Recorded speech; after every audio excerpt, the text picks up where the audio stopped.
Nah, di video kali ini kita akan menyaksikan beberapa tayangan yang sangat menarik dan juga sangat-sangat mengejutkan, di mana Tifa lagi-lagi dipermalukan, bahkan diskakmat oleh pengacara sendiri. Loh, kok bisa gitu, Bang? Nah, mungkin kalian masih ingat omongan Tifa beberapa hari belakangan ini setelah eksepsi dia diterima oleh hakim. Dia kan mengatakan, saya kan bukan lagi terdakwa, saya bukan lagi tersangka, tapi sayangnya kuasa hukum Tifa berkata lain, teman-teman. Nanti kita simak videonya. Karena selain itu, saya juga punya tayangan di mana Denny Indrayana kembali menaikkan uang sayembaranya. Sepertinya tidak ada satupun masyarakat Indonesia yang peduli dengan sayembara dia. Kasihan sekali manusia ini loh. Nah, terakhir saya punya tayangan di mana Roy Suryo kembali dilibas oleh kuasa hukum Pak Jokowi, yakni Bung Rifai, mengenai status hukum, pra-peradilan, fotokopi pengesahan ijazah Pak Jokowi yang terbit bulan Agustus, dan lain sebagainya. Nah, sebelum kita mulai, jangan lupa like, subscribe, dan share. Dan tanpa perlu berlama-lama lagi, mari kita mulai videonya berikut ini. Jadi udah selesai ini, nomor pasal ini udah selesai. Saya sudah bebas dari terdakwa, dari tersangka. Lalu kemudian kalau kemudian ada perbaikan, ternyata kan nomor pasalnya beda. Nah, sekarang kan menjadi persoalan, pertanyaan, lah saya datang sebagai apa, kan gitu. Alhamdulillah dikabulkan oleh majelis hakim beberapa waktu yang lalu, yaitu dakwaan batal demi hukum. Nah, kalau batal demi hukum, nah ini kalau jaksa memperbaiki atau ya mengadakan perlawanan juga bisa. Nah, dalam ini saya bicara jaksa memperbaiki, dia bisa mengajukan lagi dakwaan tersebut. Baik. Nah, karena memang jangka waktunya masih memungkinkan dan jaksa kemudian melakukan perbaikan dakwaan, tentu saja masih terdakwa, seperti itu. Nah, kemudian tersangka. Nah, gitu. Dan kemudian dalam hal ini dibawa untuk didakwa. Nah, dakwaan sudah kita terima yang baru, dan kemudian kita tinggal menunggu panggilan resmi dari pengadilan. Loh. Kok bisa beda pendapat nih antara Tifa dan kuasa hukumnya? Tifa berkali-kali mengatakan, saya bukan lagi tersangka, saya bukan lagi terdakwa, saya sudah bebas, saya menang eksepsi. Ya. Tapi kuasa hukumnya berkata lain, teman-teman. Dia masih tersangka. Dan karena kemarin sidangnya dimulai lagi, berarti dia jadi terdakwa lagi. Aduh, Tifa. Apalagi si Al-Katiri di video sebelumnya, dia sudah ngomong juga kalau tujuan dia bukan untuk membebaskan Tifa, ini demi penegakan hukum. Loh. Ada apa ini? Dan tadi Aziz Yanuar itu, yang kuasa hukumnya Tifa itu, dia dari kelompok FPI, teman-teman. Kelompok FPI. Nah. Dan dia sudah beberapa tahun bergelut di FPI, memberikan bantuan hukum kepada anggota-anggota FPI dan lain sebagainya. Pagi ini izinkan saya memberikan update bagaimana status sayembara menunjukkan ijazah SMA atau sederajat dari Mas Gibran. Banyak yang ingin menyumbangkan dananya, ada yang ingin menyumbang 1 miliar, ada yang ingin mewakafkan tanah seluas sekian hektar bernilai 700 juta rupiah. Yang sudah saya verifikasi nilainya sekarang adalah 350 juta 50 ribu rupiah. Sudah naik lebih dari 350%. Sampai sekarang tidak ada satupun yang siap menjadi peserta. Kasian. Sebenarnya yang paling bisa menunjukkan adalah Mas Gibran sendiri. Kenapa ini penting? Karena Undang-Undang Pemilu pasal 169 huruf R mengatakan syarat menjadi wakil presiden itu pendidikannya adalah SMA atau sederajat. Jika tidak memenuhi syarat itu, pasal 7A Undang-Undang Dasar 45 berlaku. Tidak lagi memenuhi syarat sebagai wakil presiden. Artinya pasal 8 berlaku bahwa beliau bisa berhenti, mundur, atau diberhentikan, dimakzulkan. Mas Wapres, jangan kelihatan galau. Tunjukkan saja ijazah SMA atau sederajatnya. Sehingga hari kemerdekaan kita memang bermakna karena kita menjaga etika berbangsa. Tapi buat kita, buat publik sudah melihat siapa Denny Indrayana. Sekarang dia coba untuk mengomentari soal kasus-kasus korupsi. Kenapa dia nggak memperjelas sendiri soal tersangka dia, ya ditetapkan sebagai tersangka dugaan kasus tidak pidana korupsi? Mungkin mengupayakan deponering atau apalah yang paling penting statusnya jelas gitu loh. Jangan juga akhirnya seakan-akan dia mengomentari orang dengan dalilnya rasa keadilan, Padahal dalam kasusnya dia sendiri yang sampai sekarang ini masih jadi tersangka, rasa keadilan itu belum terlihat. Rasa keadilan kan bisa rasa keadilan buat banyak orang, buat diri sendiri. Nah itu aja dia tidak bisa memperjuangkan. Ya, menurut saya, kalau gambarannya seperti itu, mosok ya kita mau dengar, mosok kita mau berpengaruh. Mosok ya Mas Wapres juga harus melihat bahwa ini bagian dari penting. Nggak penting. Selain bahwa dia juga pengen cari panggung, karena mungkin di sana juga taksi online-nya di Australia di sana udah nggak laku ya. Mungkin banyak persaingan, Ben kita nggak tahu juga. Kan dia lawyer luar sana bang. Nggak tahu. Kan dia bilang, kan dia jadi driver. Iya, kan dia bilang dari driver online, taksi online segala macam. Miris juga kita, gitu loh. Seorang Denny Indrayana seperti itu kan miris. Tapi ya itulah politik. Ya kurang kerjaan aja. Denny Indrayana bikin begitu. Kebanyakan duit dia gitu. Jadi kalau mau mulai menyelidiki jasa Gibran yang setara pati setara, ya mungkin mulainya bukan disuruh masyarakat untuk dengan sayembara kan. Dia harus serius untuk mencari tahu sendiri. Jangan dia lempar isu, dia lempar ke masyarakat. Jadi sekedar isu aja. Jadi mentah banget sih Denny Indrayana jadi posisinya untuk menyampaikan ini sebagai seorang ahli hukum kan. Dia ahli hukum apa sih Denny Indrayana nih? Oh ya nggak apa-apa, S3 juga. Tapi kalau cuma bermain di wilayah isu, kemudian isunya bukan dia teliti sendiri, tapi dia lempar ke masyarakat dengan sayembara, ya Memalukan. ya kelihatannya bodoh aja. Bodoh aja. Ya. Waduh. Cuman teman-teman, ini Denny Indrayana nggak masuk akal. Denny Indrayana dan beberapa gerombolan pembenci Mas Gibran lainnya, mereka berusaha untuk mendalilkan bahwa Mas Gibran nggak punya ijazah SMA sederajat, makanya harus dimakzulkan. Padahal Mas Gibran sudah melalui beberapa verifikasi waktu beliau maju sebagai wali kota Solo. Itu kan berkasnya diverifikasi oleh KPU Solo. Kalau tidak memenuhi syarat, tidak mungkin dia diloloskan. Kemudian verifikasi lagi di KPU RI waktu beliau ingin maju sebagai calon wakil presiden, lolos lagi berkasnya. Jadi sebenarnya tidak ada persoalan.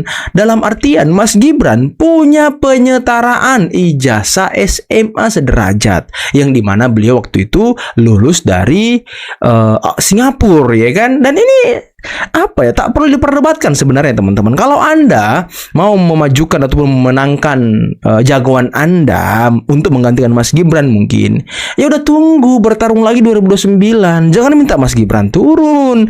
Ngapain kalian capek-capek minta Mas Gibran turun? Apakah karena kalian memang tidak bisa mengalahkan Mas Gibran dan juga Pak Prabowo, makanya kalian menggunakan cara-cara dalam tanda kutip cara-cara licik seperti ini, teman-teman? Kan ini nggak masuk akal loh. Aduh. Sedikit saja ya terkait dengan apakah sidang pokok perkara itu sudah dimulai ketika ditunda oleh hakim. Jadi untuk membedakannya gampang.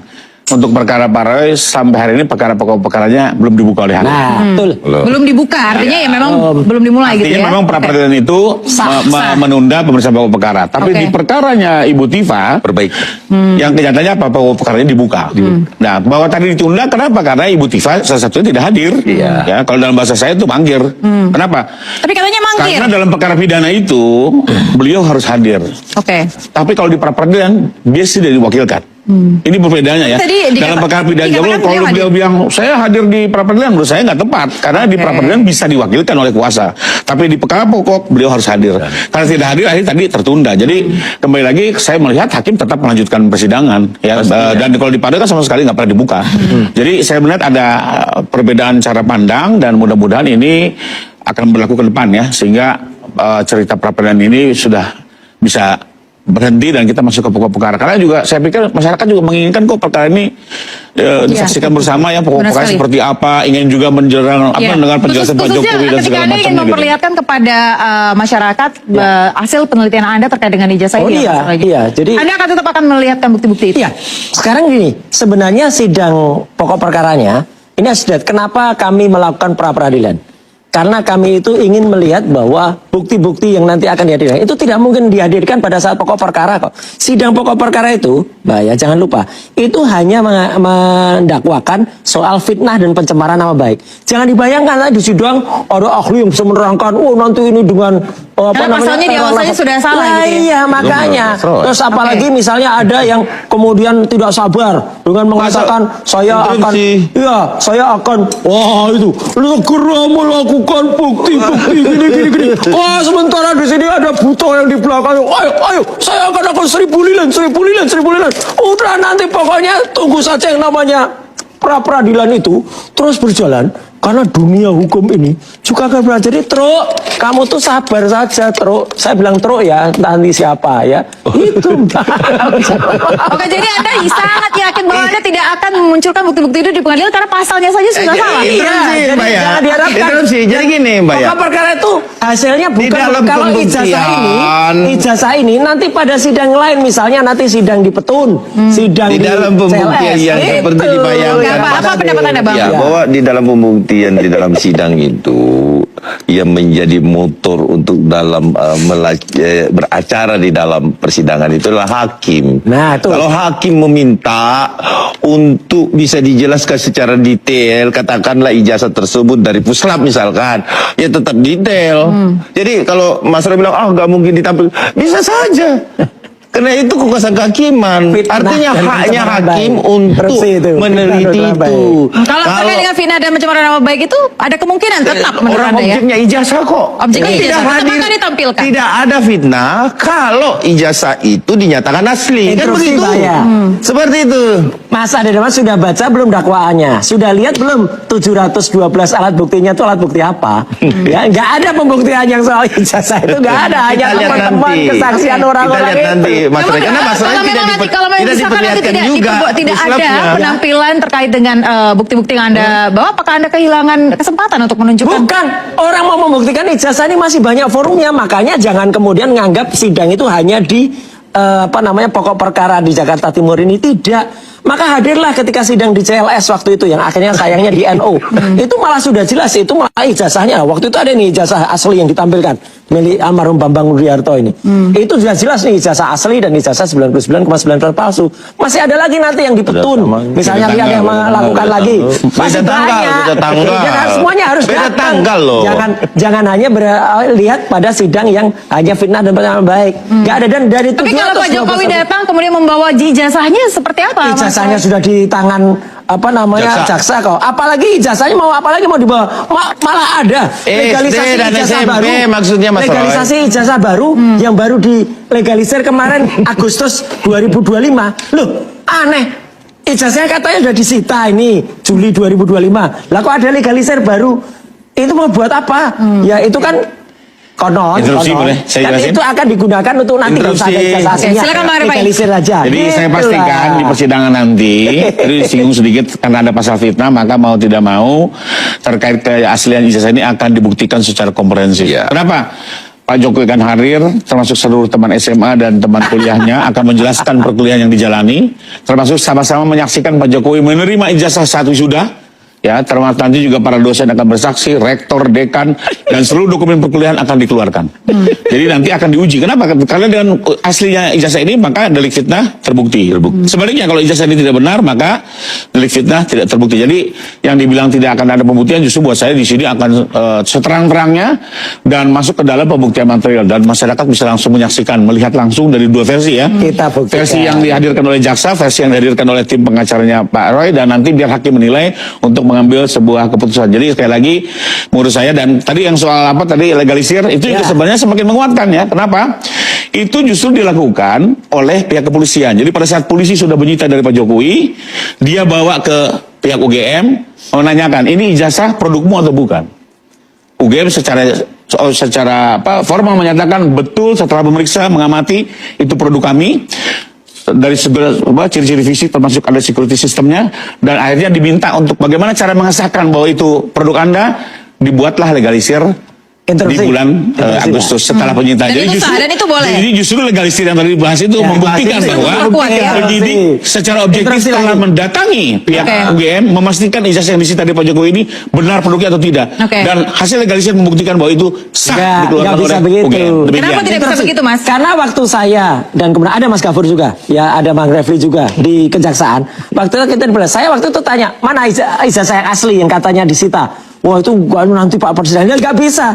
Bukti utama tuh justru ijazahnya, dilihat aja nggak ada. Terus kami diperlihatkan yang itu legalisir. Nah ini berarti akan ada kemudian siasat. Ya siasat licik kalau menurut saya. Siasat yang nantinya nggak usah ijazah saya nggak usah, ini aja yang sudah dilegalisir, ini buktinya. Nah itu mau ke sana, gitu. Jadi belum tentu ijazah aslinya kan. Kenapa Anda katakan itu siasat licik? Apakah itu siasat licik Bang Ade? Itu asumsi yang disampaikan, halusinasi ya. Sama dengan penelitian yang dilakukan oleh Dr. Tifa dan teman-teman ini, sama fata morgana. Kenapa saya katakan itu fata morgana? Karena secara kasat mata saja mereka melihatnya. Jadi itu asumsi dan halusinasi menurut Anda? Halusinasi dan fata morgana. Dan salah satu indikator yang bisa digunakan adalah di surveinya indikator itu ditanya, Bung Vincent, kalau sekarang Pak Jokowi menjadi ketua Dewan Pembina PSI, kalau partai mana yang Anda akan pilih? Ditanya gitu kepada masyarakat. Ketika pertanyaan masih umum tanpa pertanyaan tentang kalau Pak Jokowi masuk ke PSI dan menjadi ketua Dewan Pembina, maka kalau nggak salah di indikator itu angkanya adalah 2, something, 2, sekian persen. Nggak ada Pak Jokowi di dalam. Ketika belum ada Pak Jokowi di dalam, orang memilih PSI itu adalah 2, sekian persen, hampir 3 lah kalau nggak salah. Anggota mereka kedua betul. Iya kan, jadi nggak banyak berubah dari pemilu 2024. Begitu dibilang. Tapi kalau Pak Jokowi masuk ke PSI dan menjadi ketua Dewan Pembina, kira-kira Anda akan pilih siapa? 10%. Artinya paling tidak menjadi 300% kenaikannya. Taruhlah tadi bukan 2,9, taruhlah 3. Tapi sekarang menjadi 10%. Ya, itu kan 300% kenaikannya. Betul. Jadi bayangkan betapa kuat efek Pak Jokowi itu.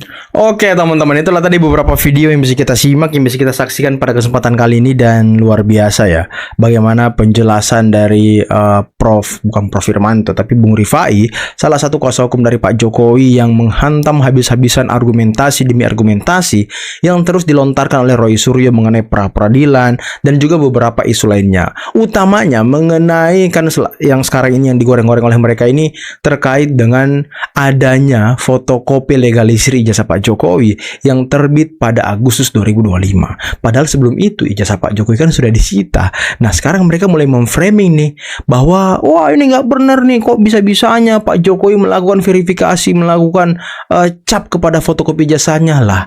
Emang yang melakukan itu Pak Jokowi? Jangan-jangan yang melakukan penyidik loh, untuk memastikan bahwa benar-benar bahwa ijazah Pak Jokowi itu asli. Karena kan kopian ijazah yang dilegalisir itu sama dengan asli teman-teman. Ini kan menarik untuk kita bahas, dan tadi Bung Rifai sudah sangat baik dalam menjelaskan, sudah sangat luar biasa. Dan sebenarnya kita ingin menunggu gitu, apa argumentasi, apa bukti, apa penelitian katanya yang bisa dia ungkapkan di pengadilan sidang perkara pokok nanti. Karena ini yang kita tunggu-tunggu. Kita mau melihat apa sih dalil mereka, apa sih argumentasi mereka. Ya jangan-jangan teman-teman, mereka memang tidak punya bukti apapun. Saya punya informasi sama kalian bahwa YouTuber Nusantara sekarang sedang membuka donasi untuk saudara-saudara kita yang sedang terkena dampak bencana alam gempa bumi di Flores bagian utara, Nusa Tenggara Timur. Nah, bagi kalian yang mau ikut donasi, ada bukan link sih, tapi nomor handphone serta nomor rekening di deskripsi teman-teman. Dan kami menggalang juga donasi. Nah, yang ingin mengirimkan bantuan donasinya ada di deskripsi di bawah. Nomor rekening saya selaku bendahara dan juga nomor WhatsApp saya untuk melakukan konfirmasi teman-teman ataupun informasi lebih lanjut. Nanti mungkin di tanggal 20 atau tanggal 21 kita akan salurkan bantuannya ke saudara-saudara kita yang ada di sana.